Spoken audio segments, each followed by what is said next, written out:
a glimpse into the past, the serenity and bustle of Claude Lorrain's landscape with merchants.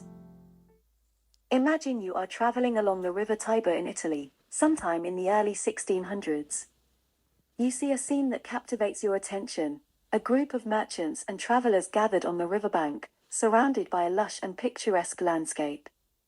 You decide to stop and join them, curious about their stories and activities. As you approach, you notice the variety of goods they have brought with them: potted plants, musical instruments, furniture, barrels, and more. Some of them are loading these items onto a ship, preparing to sail to another destination. Others are chatting with each other, exchanging news and gossip. You see two women, dressed in colorful and elegant clothes, standing near a man who gestures to the left, pointing out something of interest. You wonder what they are talking about, and what brought them here. You look around and admire the beauty of nature. You see tall trees, with dark green leaves, forming a canopy over the riverbank.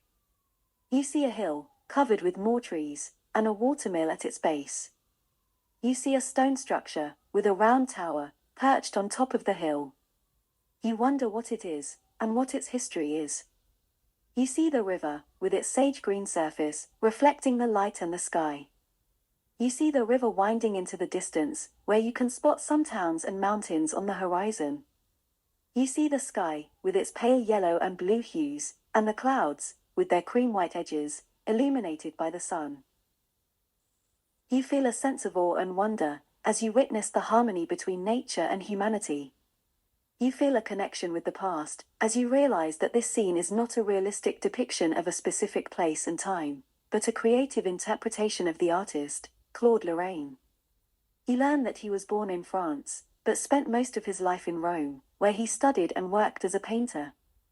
You learn that he was inspired by the classical landscapes of ancient Rome and Greece, and by the works of other artists, such as Annabel Carracci and Paul Brill.